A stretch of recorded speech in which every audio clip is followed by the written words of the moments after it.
Yo pertenezco a la diócesis de Coronel Oviedo ahora, pero estoy prestando servicio en la diócesis de Asunción y ahí estoy como párroco en la parroquia San Miguel Arcángel, que ya está en San Lorenzo, que pertenece a la diócesis.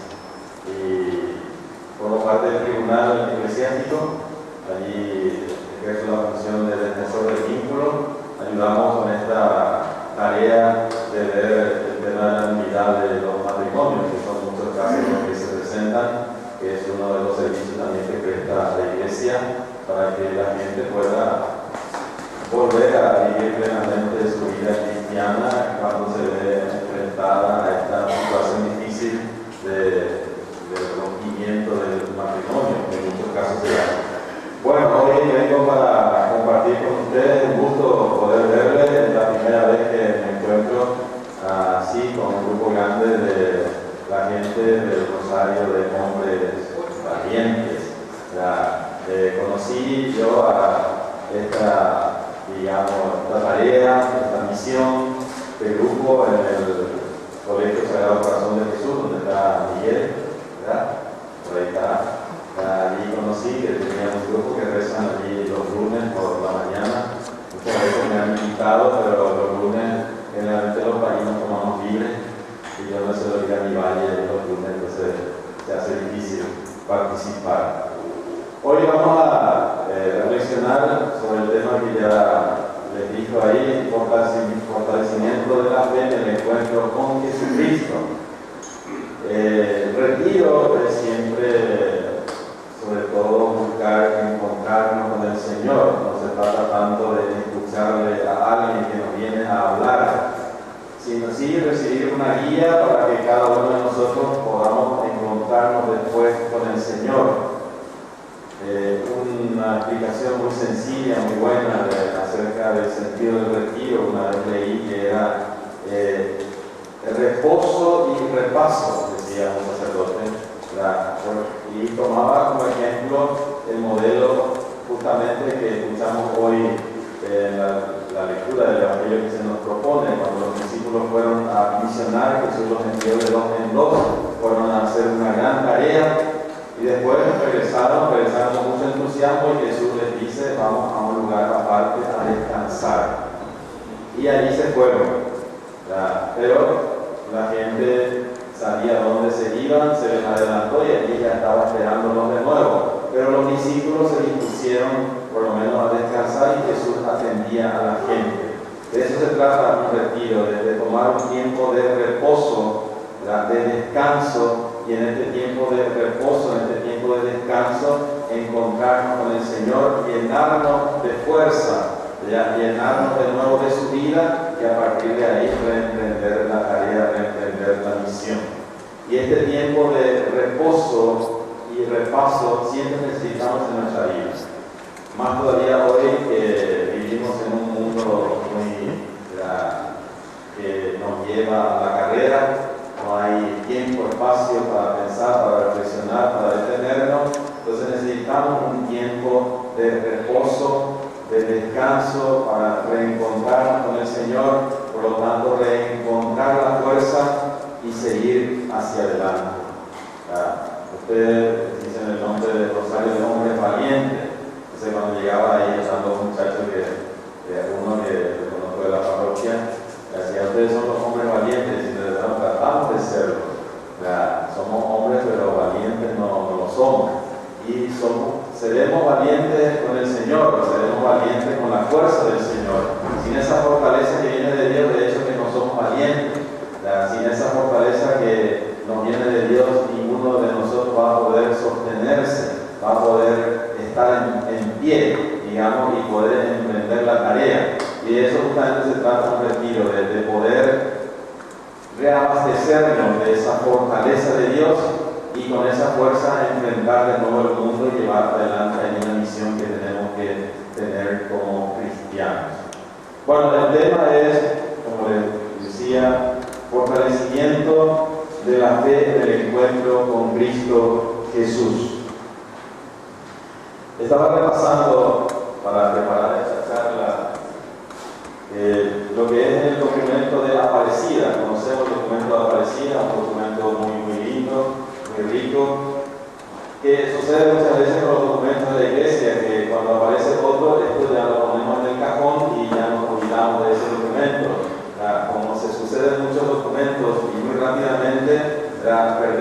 riqueza de muchos documentos de la iglesia que surgen del Papa, del magisterio de la iglesia, y eso también sucede un tanto con el documento de Aparecida.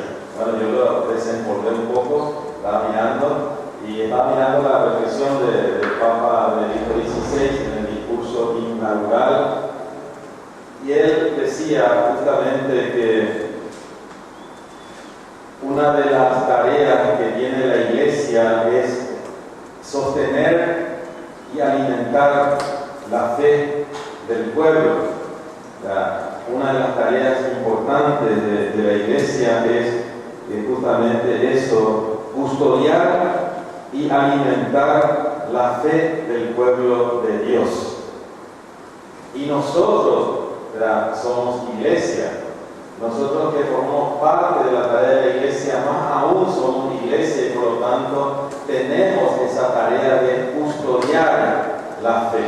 Primero custodiar en nosotros mismos, cuidar también de la fe de la gente y alimentar esa fe, nuestra fe y alimentar también la fe de la gente.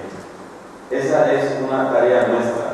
Y los obispos en Aparecida habían reflexionado diciendo que la aventura de ser cristiano, el ser cristiano, comienza justamente con el encuentro con Cristo.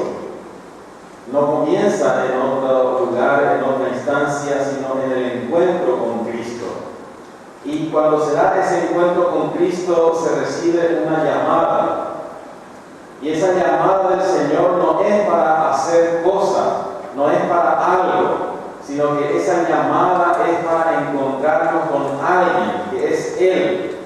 El Señor no nos llama a nosotros para, por ejemplo, estudiar tal cosa, para conocer tal cosa, no nos llama para eso. El Señor cuando llama para encontrarnos con Él. Los llamó, como dice el Evangelio de Marcos, para que estuvieran con Él y para enviarlos a predicar. Esa es la reflexión que hace el obispo. Dice, el Señor nos llama no para algo, sino que nos llama para alguien, para encontrarnos con Él y allí encontrar la vida, allí encontrar la felicidad. Entonces eso es importante, que nosotros reconsideremos en nuestra vida, que el Señor no nos llama a nosotros para algo. El Señor, por ejemplo, no nos llama a nosotros para rezar el rosario. El Señor no nos llama a nosotros para conocer simplemente la Biblia. El Señor nos llama para encontrarnos con Él. Y el rosario nos tiene que ayudar a encontrarnos con Cristo, a encontrarnos con su misterio, a conocerle a Él en su misterio. Y desde ese encuentro, o en ese encuentro encontrar la alegría, encontrar la vida en nosotros. Y después anunciar, proclamar esa dicha, ese gozo, esa vida que nosotros hemos encontrado en Cristo. Entonces, el ser cristiano, el cristianismo no consiste en otra cosa sino en el encuentro con Cristo. Parte de allí. Si nosotros miramos el Evangelio, los que tengan Biblia, vamos a poder mirar el Evangelio de San Juan. Vamos a mirar un poco eso. De modo que en un momento a ustedes les sirva eso como para volver sobre el texto y reflexionar, como les dijo el retiro, no es escuchar simplemente una charla, sino dejarnos guiar para que nosotros hagamos después nuestro encuentro con Cristo a través de su palabra. En el Evangelio de Juan, en el capítulo 1, nosotros podemos ver a partir del versículo 35, Juan, capítulo 1, versículo 35, dice primero: al día siguiente Juan se encontraba de nuevo en el mismo lugar con dos de sus discípulos. Mientras Jesús pasaba, se fijó en él y dijo: ese es el Cordero de Dios. Los dos discípulos le oyeron decir esto y siguieron a Jesús. Jesús se volvió y al ver que lo seguían le preguntó: ¿qué buscan? Le contestaron: Rabí, que significa maestro, ¿dónde vives? Jesús le dijo: vengan y lo verán. Fueron, vieron dónde vivía y se quedaron con él aquel día. Eran como las 4 de la tarde. O sea, esta pregunta Jesús le dice, ¿qué buscan? Y ellos dicen, ¿dónde vives? Y Jesús les invita, vengan y lo verán. Vengan conmigo, vengan y estén conmigo, y allí van a poder experimentar. Es en el encuentro con Cristo, ¿verdad?, en donde nace justamente nuestra vida cristiana, como decimos hoy. Es en el encuentro con Cristo que se da esta nueva vida. ¿Verdad? No es, como dice el Papa Benedicto XVI, y que está en el discurso inaugural, pero que lo dijo en el documento de este Deus Caritas est, Dios es amor, decía que el ser cristiano no comienza con una idea, ¿verdad?, sino con un acontecimiento. Comienza en el encuentro con una persona que es Jesucristo. Entonces, la vida cristiana no es una idea, sino el encontrarse con un acontecimiento, encontrarse con una persona. Estos discípulos de Juan escuchan esa indicación de parte de Juan durante, ese es el Cordero, lo dice. Es una información que ellos reciben, ese es el Cordero. Pero no basta con esa información para que ellos empezaran su experiencia de fe en Cristo. Era necesario encontrarse con Cristo. Por eso fueron. ¿Qué buscan? ¿Dónde viven? Vengan y estén conmigo. Nosotros muchas veces escuchamos la información, pero nos quedamos con la información. No vamos al encuentro con Cristo. Entonces nunca empieza nuestra experiencia cristiana verdaderamente. Después nos sigue diciendo el mismo capítulo 1, nos dice, Andrés, el hermano de Simón Pedro, era uno de los que siguieron a Jesús por la palabra de Juan. Encontró primero a su hermano Simón y le dijo, hemos encontrado al Mesías, que significa el Cristo, y se lo presentó a Jesús. Jesús miró fijamente a Simón y le dijo, tú eres Simón, hijo de Juan, pero te llamarás Kefas, que significa piedra. Entonces, ahí Andrés, que tuvo la experiencia de encuentro con Cristo, él va a dar su testimonio a Pedro. Pasa también, así como él recibió la información de parte de Juan, él pasa la información a Pedro. ¿Verdad? Me he encontrado con el Mesías. Y Pedro no se queda allí, no es que allí empieza su experiencia de fe cristiana, sino que él se encuentra con Jesús. Se da ese encuentro personal con Jesús. Y después nos dice, al día siguiente Jesús resolvió partir hacia Galilea, se encontró con Felipe y le dijo, sígueme. Felipe era de Bethsaida, el pueblo de Andrés y de Pedro. ¿Verdad? Entonces Felipe también se encuentra con el Señor y escucha también esta invitación, sígueme. No le dice, tenés que aprender de mí este libro, tenés que aprender de mí estas cosas, sino sígueme, ven conmigo, tenés que estar conmigo, esa es la invitación. Y después Felipe, que era de Bethsaida, se encontró con Natanael y le dijo, hemos hallado a aquel de quien escribió Moisés en la ley y en los profetas, es Jesús, el hijo de José de Nazaret. Natanael le replicó, ¿puede salir algo bueno de Nazaret? Felipe le contestó, ven y verás. Le invita también a una experiencia de encuentro con Cristo. Ven y verás. Cuando Jesús vio venir a Natanael, dijo de él, ahí viene un verdadero israelita. Este no sabía engañar. Natanael le preguntó, ¿cómo me conoces? Jesús le respondió, antes que Felipe te llamara, cuando estaba bajo la higuera, yo te dije. Natanael exclamó, Maestro, tú eres el Hijo de Dios, tú eres el Rey de Israel. Entonces, en este capítulo nosotros podemos ver que la experiencia de fe se funda justamente en el encuentro con Cristo. Allí se inicia. Si no se da ese encuentro con Cristo, no hay verdadera fe, no puede darse una verdadera fe. Y es interesante en ese sentido también el mismo Evangelio de San Juan, ese relato tan lindo de la curación del ciego de nacimiento que está en el capítulo 9. Vamos a mirar un poco la curación del ciego de nacimiento. Es un capítulo largo porque casi abarca todo el capítulo es sobre Jesús se encontró con este ciego de nacimiento y el Señor hizo un poco de lodo con la tierra y saliva, untó con él los ojos del ciego y le dijo: vete y lávate en la piscina de Siloé. El ciego fue, se lavó y cuando volvió veía claramente. En Juan sabemos que los milagros Él los llama signos. No tenemos que quedarnos con el hecho, sino con el signo. Y el signo del ciego que llega a ver es un signo de la fe, de alguien que estaba en la oscuridad y ahora que empieza a ver, alguien que no veía, ahora ve. Y eso es lo que nos proporciona a nosotros la fe, justamente el poder ver. Y este era un ciego de nacimiento, y Jesús le da el don de la fe, y este ve.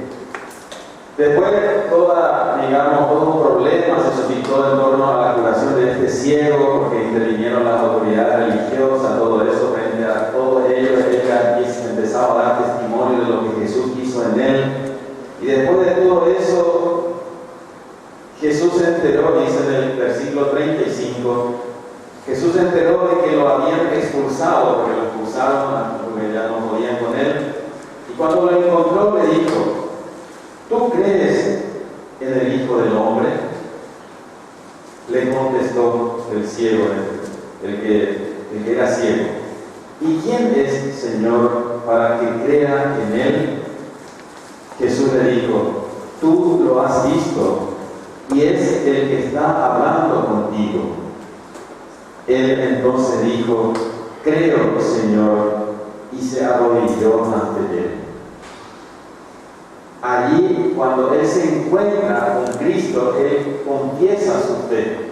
Ahí, cuando se encuentra con Cristo, él llega verdaderamente a la fe. En él ha sucedido algo maravilloso, pero él no podía explicar todavía todo eso que le sucedió.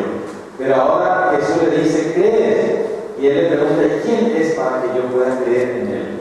Porque si yo no le conozco, si yo no me encuentro con él, ¿cómo voy a creer en él? Si yo no le conozco a Cristo, si nunca me he encontrado con él, ¿cómo voy a decir que yo creo en Cristo?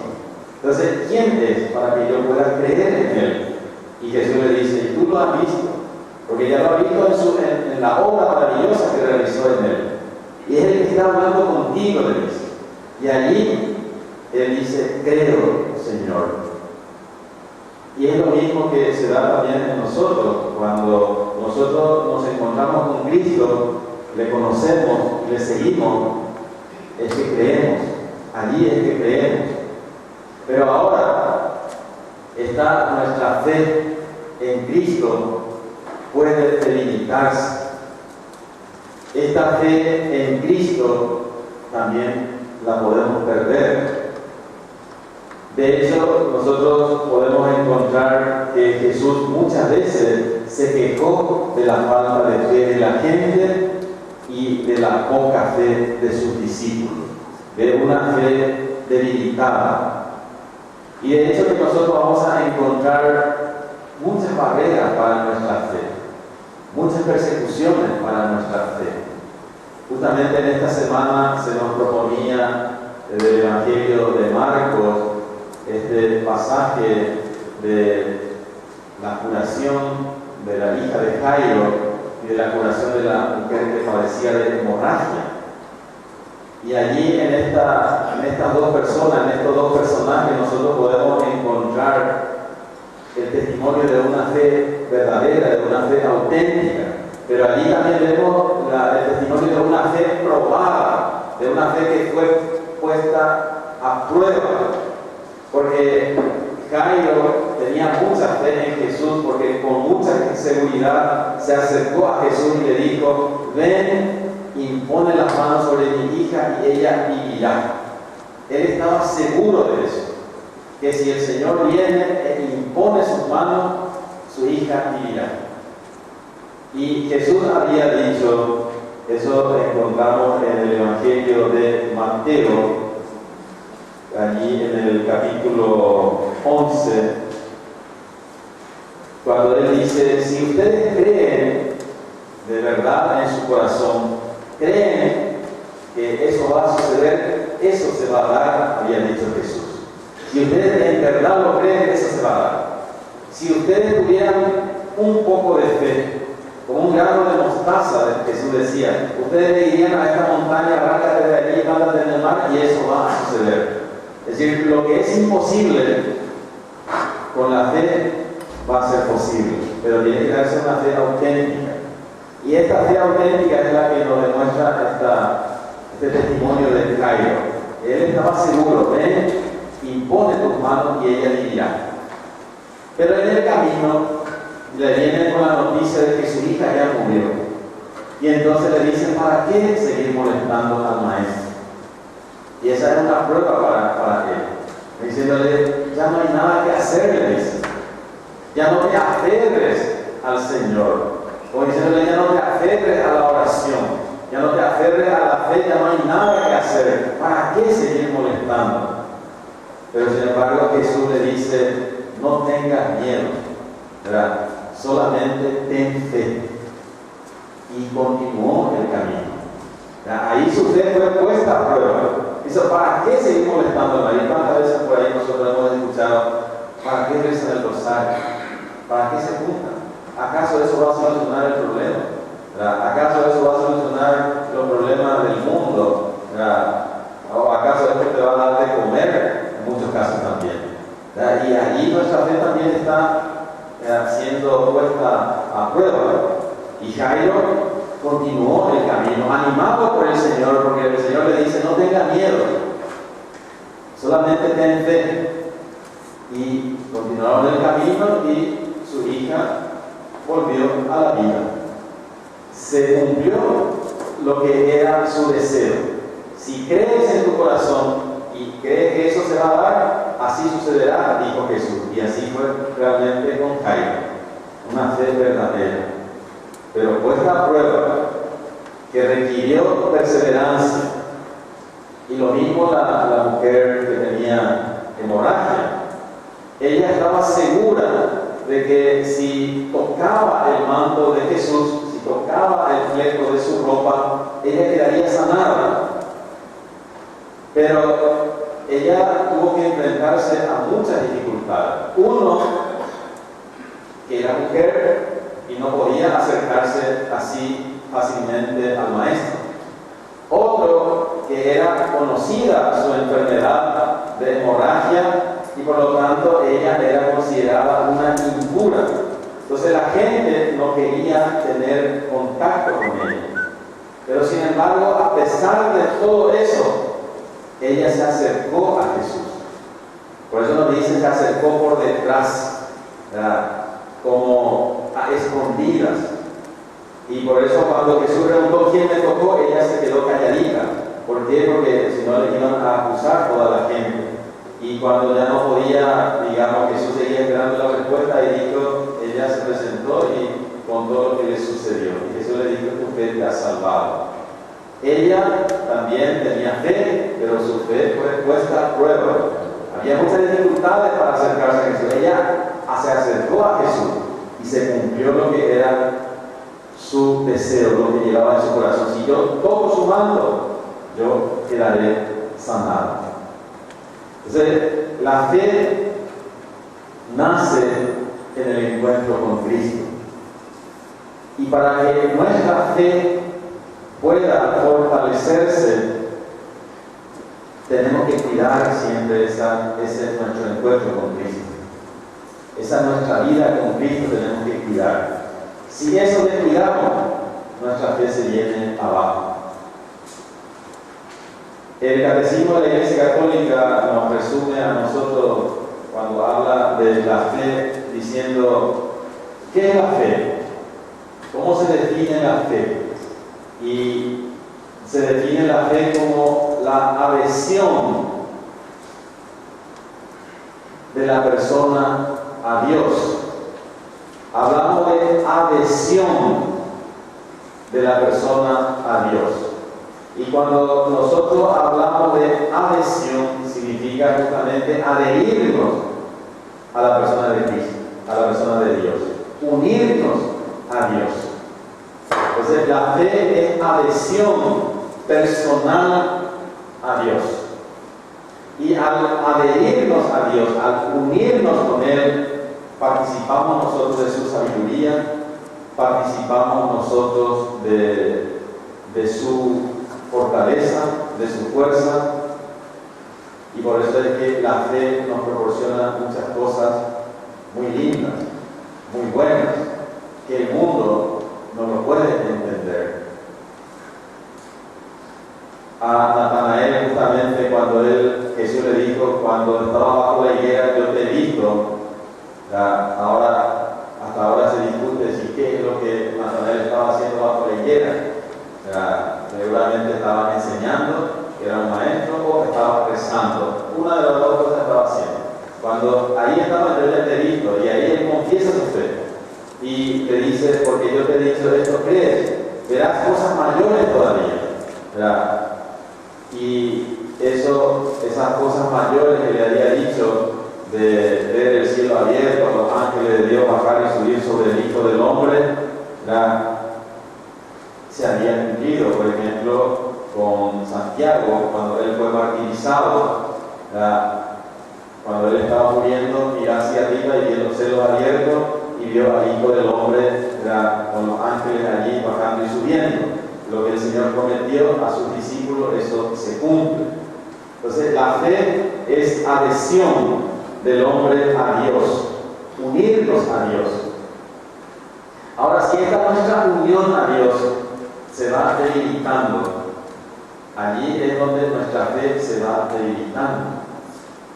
Pensemos, por ejemplo, en una relación de amistad, en una relación de amistad con alguien.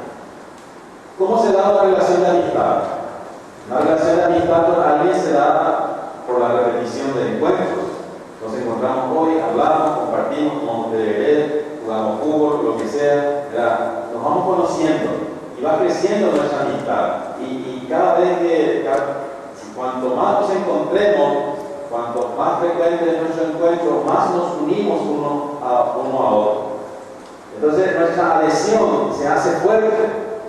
Al final de cuentas, cuando esa persona está, yo me siento bien, me siento completo, porque le quiero a esa persona es importante para mí. Pero si por algún motivo dejo de frecuentar a esa persona, o porque me fui lejos, o porque ahora tengo mucho trabajo, ya ni siquiera nos hablamos, ni siquiera ningún mensaje, se distancia nuestra relación, esa amistad se va, digamos, debilitando, se va creando una distancia entre nosotros, porque ya no nos hablamos, ya no nos dedicamos tiempo, ya no compartimos, y esa amistad se pierde, se debilita. Y es lo mismo que ocurre en nuestra relación con Dios. Cuando no hablamos con Él frecuentemente, cuando no lo buscamos, entonces su presencia se va debilitando en nuestra vida. Y así, digamos, perdemos la fe. Eso se debilita y hasta puede terminar esa nuestra fe. Por eso le digo y le repito, la fe que es adhesión a Dios, unión con Dios, necesita para mantenerse, cuidar de esa nuestra unión, de esa nuestra relación con Dios. Si eso descuidamos, todo se vendrá abajo.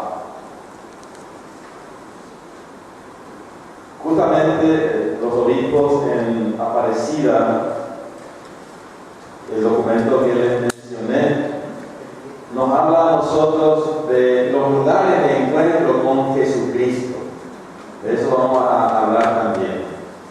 Cuando a Jesús, después de que Él hizo la multiplicación de los panes en el Evangelio de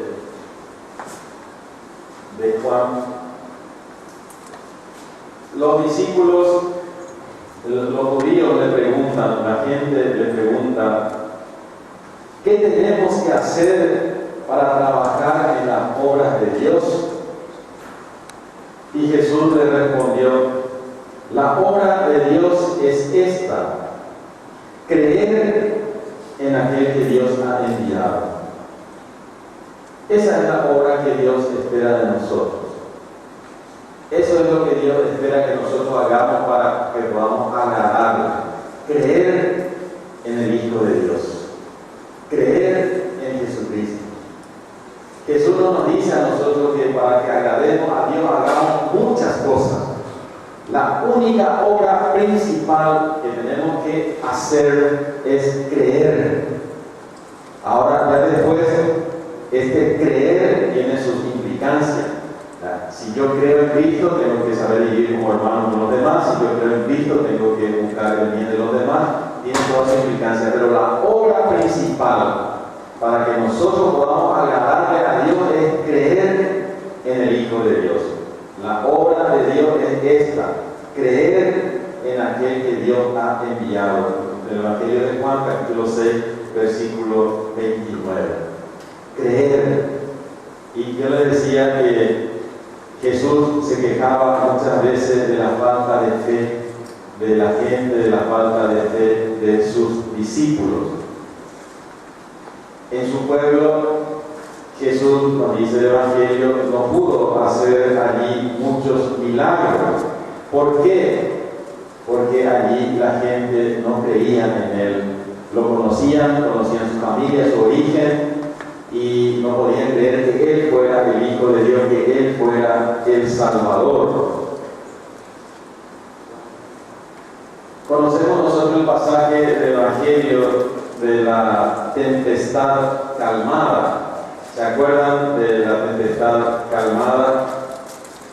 Jesús iba en la barca con sus discípulos, de repente se levanta una tormenta y los discípulos se empiezan a desesperar por toda aquella. Jesús iba tranquilamente durmiendo allí. Después le despiertan y Jesús calma la agua, calma la tormenta y les dice: ¿por qué tienen tan poca fe? Si Jesús estaba allí con ellos, ¿por qué esa desesperación de que se van a hundir, de que se van a morir, de que se van a perder? Si Jesús estaba allí, ¿por qué tienen tan poca fe? Jesús les dice. Y lo mismo encontramos en el Evangelio de Marcos, después de la multiplicación de los panes también, en donde Jesús escucha que los discípulos se estaban discutiendo fuerte porque se olvidaron de llevar pan. Iban ya de nuevo de viaje y se olvidaron de llevar provisiones y estaban discutiendo. Y Jesús ahí les toma y les dice: pero ¿por qué discuten? ¿Por qué se preocupan por esas cosas?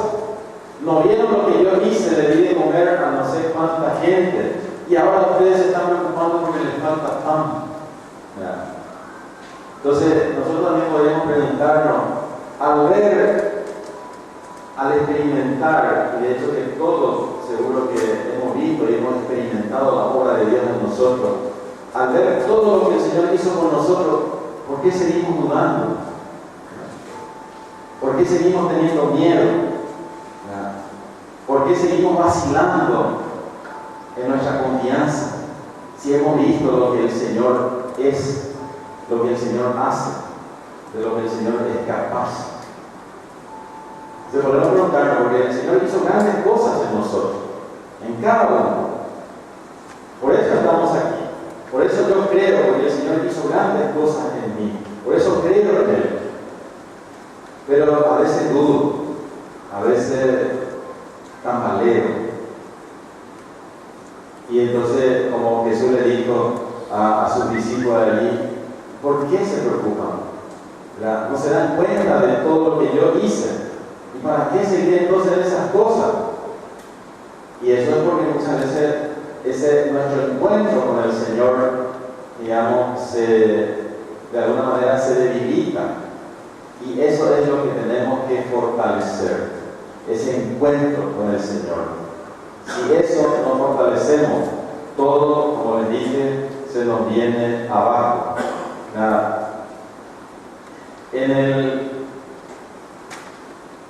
Vamos a mirar el Evangelio de Marcos de nuevo, esto de Jacob que Jesús le hace a sus discípulos. que siempre son importantes para despertarle.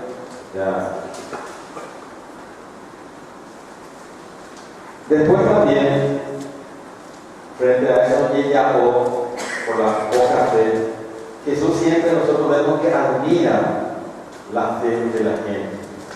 La fe, cuando encuentra fe auténtica, verdadera, Jesús siempre muestra su admiración. Y así encontramos la admiración, por ejemplo, de Jesús frente a la fe del centurión. En el Evangelio de Marcos también encontramos eso.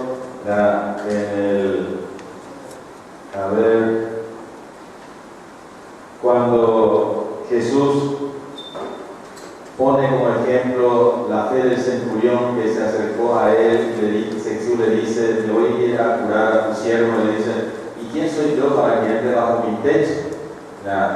Di solamente una palabra y eso se va a cumplir, porque yo soy un subalterno, pero tengo soldados a mis órdenes. Cuando le digo a uno ve, él va.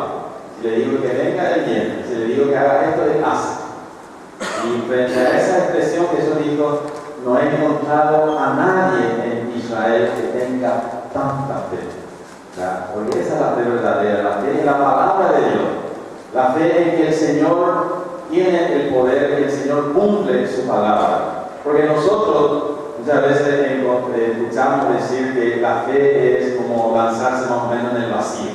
Que la fe es confiar en algo que no vemos. Y de hecho la carta a los hebreos, cuando nos habla a nosotros de la fe, en el capítulo 11, versículo 1, nos dice: la fe es como aferrarse a lo que se espera. Es la certeza de cosas que no se pueden ver. Es la certeza de cosas que no se pueden ver. El Jairo tenía la certeza de que su hija iba a sanar si Jesús le imponía las manos. Él no podía ver, pero tenía esa certeza. Pero yo siempre discuto un poco eso porque no es de hecho la verdad, así que la fe es como creer sin saber nada. Y no es así. No puede darse una fe sin que sepamos nada. ¿Verdad? Porque eso sería ir en contra de lo que es nuestra naturaleza humana. La fe, el Catecismo de la Iglesia Católica, cuando nos habla de la característica de la fe, nos habla a nosotros de que la fe es un acto humano. La fe es un don de Dios. Es una gracia que nos viene de Dios. Cuando Pedro confiesa su fe en el Señor, Jesús le dice: esto no te ha venido de la carne y de la sangre. Esto ha sido posible mediante la obra de Dios en ti. Entonces la fe es un don de Dios, es una gracia de Dios. Y por eso nosotros tenemos que pedir siempre el don de la fe y pedir también que el Señor aumente en nosotros la fe. ¿Crees? Te dice a uno. Sí, creo, Señor, pero aumenta mi fe. ¿Verdad? Pero a la vez, el Catecismo nos explica a nosotros que la fe es verdaderamente un acto humano. Dios nos mueve a nosotros, nos impulsa, de alguna manera, nos llama, pero nosotros decidimos creer. La fe es un acto libre. Dios me habla, Dios se me revela, Dios me llama, pero yo, desde mi libertad, desde mi voluntad, desde mi inteligencia, yo le digo que sí.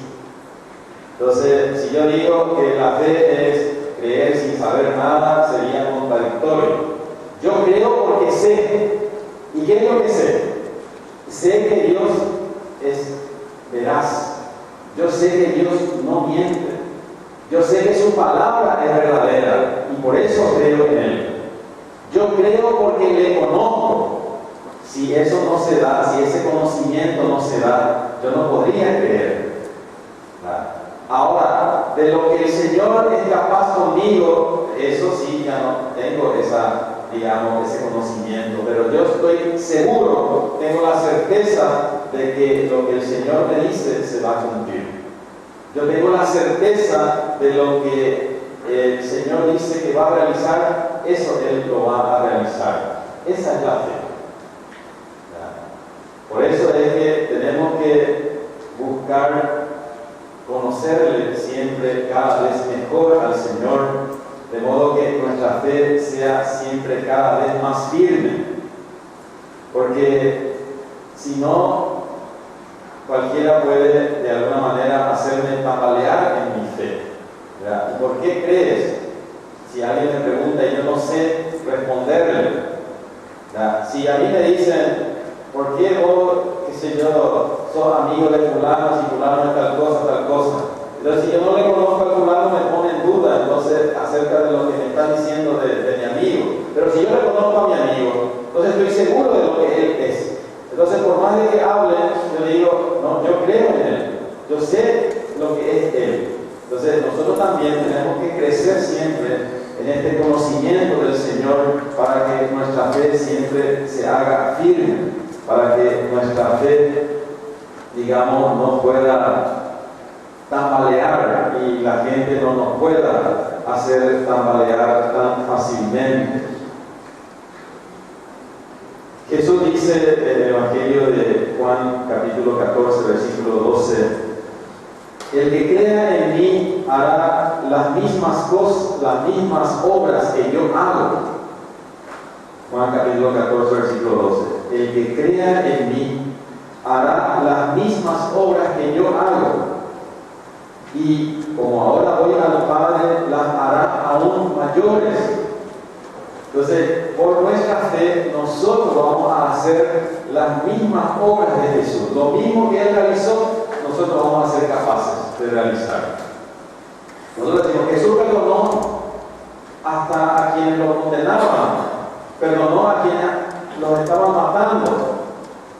¿Sería yo capaz de algo así? ¿Sería yo capaz de perdonar a aquel que me hace daño? A aquel que me está matando? ¿Sería yo capaz? Y desde nuestro razonamiento humano vamos a decir, no voy a poder perdonar algo así. Sin embargo, para el que cree es posible. Y justamente encontramos el testimonio de Esteban, en el Hecho de los Apóstoles, que a él lo estaban matando, así como a Jesús, y él, así como Jesús, decía, no le tengas en cuenta lo que están haciendo. Estaba rezando por sus perseguidores, los estaba perdonando. Por la fe, mediante la fe, hizo lo mismo que Jesús realizó. El que crea en mí hará las mismas obras que yo hago. Entonces, para que nosotros hagamos la misma obra de Jesús, amar, perdonar, servir desinteresadamente, va a ser posible mediante la fe. Sin la fe no es posible. Perdonar. Jesús enseñaba a sus discípulos que si alguien falla, por hablar del Evangelio de Mateo, si un hermano tuyo falla, peca, ve a hablar con tu hermano. Si te escucha, lo habrás ganado. Si no te escucha, lleva una o dos personas contigo. Si no les escucha, presenta el caso a la comunidad. Si no les escucha a la comunidad, considérenlo como un pagano, como un publicano. Y frente a esa, digamos, enseñanza de Jesús de que al hermano hay que perdonar, sale Pedro y le pregunta, ¿y cuántas veces tengo que perdonar a mi hermano? ¿Cuántas veces? Y Jesús le dice, que él dice hasta 7 veces, y yo no te digo 7 veces, no 70 veces, y decir siempre. Y frente a eso, sale Pedro y le dice a Jesús en nombre de sus discípulos, aumentanos la fe. El Señor le pide perdonar siempre y la respuesta del discípulo dice, llega a ser, aumentanos la fe. Sí, tenemos que perdonar, pero si no aumenta nuestra fe, no va a ser posible. Entonces, para que nosotros hagamos las obras del Señor, tenemos que creer. Y podemos hacer obras más grandes también que el Señor nos dice. ¿Por qué? Porque Él va al Padre y por lo tanto desde ahí Él mismo rogará por nosotros y nos acompañará en nuestras obras. Y eso nosotros podemos ver porque Jesús, por ejemplo, predicaba, mucha gente le escuchaba, pero en el momento, digamos, difícil, la gente le abandonaba. Nadie se quedaba. Él predicaba, pero nadie de alguna manera se convertía. Sin embargo, después que Jesús murió y resucitó, y después de que viene el Espíritu Santo, los apóstoles predican, y en un día 3.000 personas se bautizan, ¿verdad? Jesús no logró casi nada, los discípulos, ¿verdad?, con una predicación logran convertir a multitudes, llegan a hacer cosas más grandes todavía que Jesús, mediante la fe, mediante la unión con Cristo. Por eso te decía que nosotros, para que podamos creer, tenemos que encontrarnos con Cristo. Y para que podamos crecer en nuestra fe, tenemos que alimentar ese nuestro encuentro con Cristo, cuidar de ese nuestro encuentro con Cristo. Los obispos, como les decía, de la parecida, nos insistía a nosotros desde este texto de Maestro, ¿dónde vives? Los obispos se preguntan esto: ¿y dónde te encontramos hoy? ¿Dónde te encontramos hoy de manera adecuada para abrir un auténtico proceso de conversión, comunión y solidaridad? ¿Dónde vives? Y los obispos preguntan: ¿dónde te encontramos, Señor, hoy? ¿Dónde te encontramos? Nosotros vamos a preguntar: ¿dónde hoy le puedo encontrar al Señor para poder crecer en mi comunión con Él y por lo tanto crecer en mi fe? ¿Cuáles son los lugares, dicen los obispos, las personas, los dones que nos hablan de ti, nos ponen en comunión contigo y nos permiten ser discípulos y misioneros tuyos?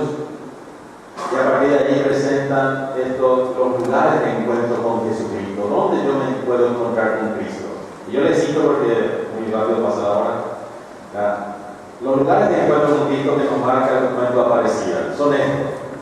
Primero, dice: el encuentro con Cristo, gracias a la acción invisible del Espíritu Santo, se realiza en la fe recibida y vivida en la iglesia.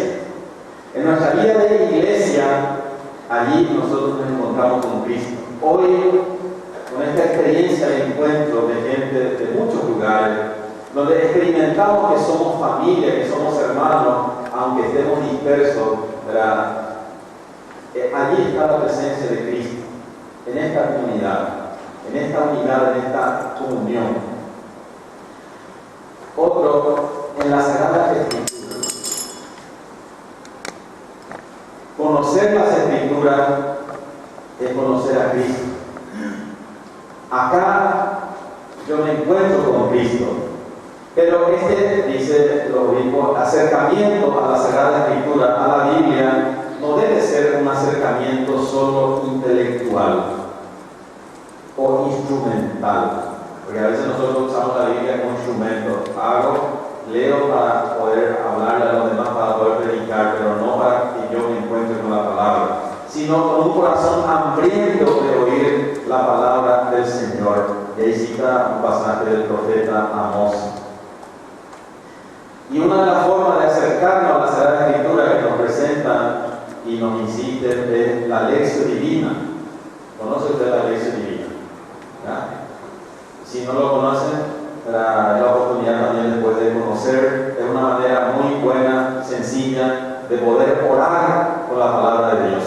La lección divina, los obispos nos presentan acá con 4 pasos: lectura, meditación, oración y contemplación. A eso hoy se agrega también la acción, porque la palabra no es solamente para orar, para meditar, para contemplar, sino también para llevar a la acción. Entonces, la lección divina es un ejercicio de lectura orante de la palabra de Dios. Allí yo me encuentro con la palabra de Dios, y cuando me encuentro con la palabra de Dios voy escuchándole a Dios y voy conociéndole a Cristo. El otro lugar de encuentro con Cristo es la Eucaristía, ¿verdad? Es el lugar privilegiado del encuentro del discípulo con Cristo.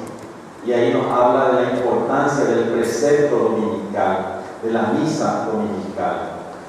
Encontrar a Cristo lo hacemos en el encuentro con la Eucaristía, que es el mismo que se nos entrega a nosotros con su cuerpo y con su sangre. El otro lugar de encuentro con Cristo es el sacramento de la reconciliación. A veces nos cuesta también acercarnos a la personal y comunitaria. La oración personal, porque allí nos dice se cultiva una relación de profunda amistad con Jesucristo y se procura también asumir la voluntad del Padre, la oración personal y comunitaria. Y por último, volviendo a lo que era al principio, Jesús está presente en medio de una comunidad viva en la fe y en el amor fraterno. Fortalecimiento de la fe en el encuentro con Jesucristo, así yo denominé a esta charla. La fe nace en el encuentro con Cristo y se nutre en el encuentro con Cristo. Y tenemos que buscar constantemente ese encuentro con Cristo y allí nuestra fe nunca va a decaer. El rezo del rosario no tiene que ser para nosotros una cosa simplemente mecánica, que ese es un peligro siempre cuando rezamos el rosario, porque es algo mecánico. Y no meditamos, digamos, los misterios que vamos rezando. Sin embargo, los misterios del rosario nos van ayudando a vivir justamente los grandes misterios de la vida de Cristo. Entonces es un instrumento muy bueno para vivir los misterios de Cristo en nuestra vida, actualizarlo. Entonces, yo les aliento en esta misión tan linda que tienen, que es la de rezar el rosario, porque les sirve a ustedes para crecer en la fe y es un testimonio también ante los demás y es un servicio para los demás la oración que ustedes están haciendo. Entonces, muchas gracias, que ha llegado mi tiempo. Entonces, muchas gracias por escucharme, espero que les ayude para